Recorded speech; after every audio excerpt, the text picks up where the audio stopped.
అండి.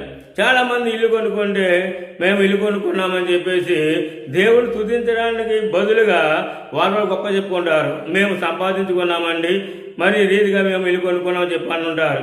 లేదా వస్తువు కొనుక్కొని ఉంటే కష్టపడి రాత్రానికి పగలానికి మేము కష్టపడ్డాము, దాని గురించి వస్తువులు మేము సమకూర్చుకున్నామని చెప్పంటారు. ఒక వాహనం కొనుక్కుంటే కనుక వాహనాన్ని మేము ఫైనాన్స్ తీసుకున్నాము కాబట్టి నెల నెల దానికి వడ్డీ నేను కట్టాలి, వాయిదాలు కట్టాలి, కాబట్టి వస్తువులు నేను ఇలా వాహనం కొనుక్కొని చెప్పేసి వాహనం గురించి వారి గురించి చెప్పుకుంటారు. అలాగే గురించి వారు ప్రయాసం చెప్పుకుంటారు. అలాగే ఇంటి గురించి చూసినట్లయితే కనుక ఆ ఇల్లు మేము కష్టపడి సంపాదించుకున్నది చెప్పి అంటారు. కానీ ఇవన్నీ కూడా దేవుని వల్ల కలిగినాయని, దేవుని ద్వారా దేవుడే మాకు అనుగ్రహించాడని చెప్పేసి ఒక ఆలోచనతో మాత్రము వారు చెప్పరు. దేవుని మహిమపరచకుండా మరి ఏం చేస్తారంటే వాళ్ళే మహిమపరుచుకునే వారు చాలా మంది ఉంటారండి. కానీ ఇక్కడ మనం గమనించినట్లయితే దేవుని మహిమపరచ